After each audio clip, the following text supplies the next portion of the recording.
So, a question that keeps popping up in the IT world, especially as we head further into 2026, is whether certain certifications are still worth the effort. Today, we're zeroing in on one in particular, the F5 CAB1 exam.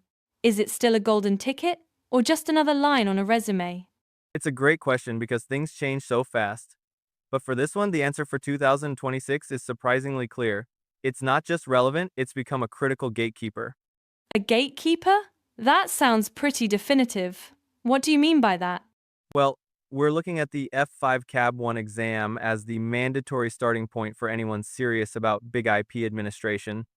It's the first step to the full F5 CAB certification. And get this, the latest data shows that over 80% of major companies in Europe and the US, we're talking top-tier finance, retail, and healthcare firms won't even consider an application delivery candidate if they don't have this F5 CA track started. 80%? Wow. So without it, you're not even getting a foot in the door. Exactly. And the impact is really binary. Either you have it and you're in the room where core projects happen, or you don't and you're pretty much stuck doing entry-level edge support. We're even seeing it in government and defense contracts, where the number of certified staff is a hard metric for a supplier's capability. It's like the digital security clearance for modern infrastructure. I see. So it's the ultimate foot in the door for the big leagues. But beyond just getting the job, let's talk about the actual payday this certification triggers. Does it really move the needle on salary? Oh, absolutely. The numbers for 2026 are quite incredible. There's a verified shortage of over 30,000 bigot professionals across Western markets.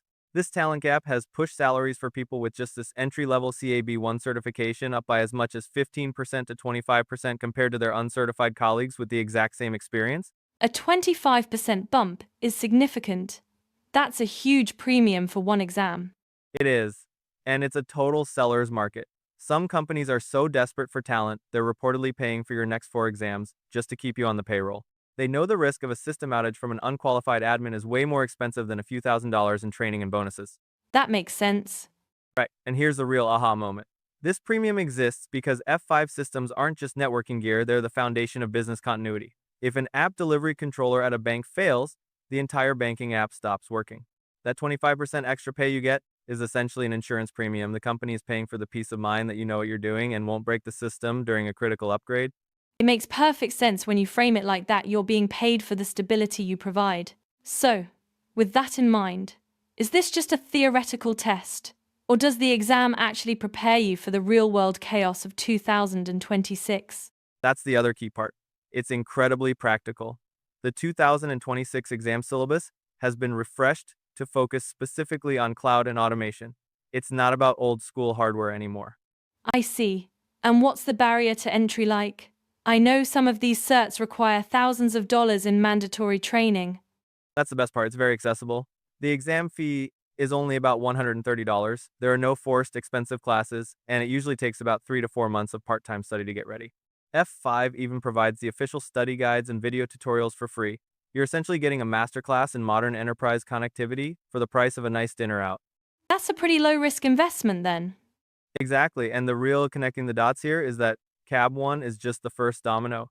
In the European and American markets, once you have this foundation, the path opens up. You can go for the other exams to get your full F5 CA.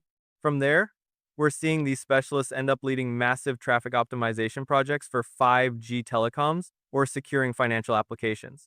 It all starts with spending 90 days mastering the basics of BIGIT. So, it's a small step that can lead to a very long and apparently lucrative road.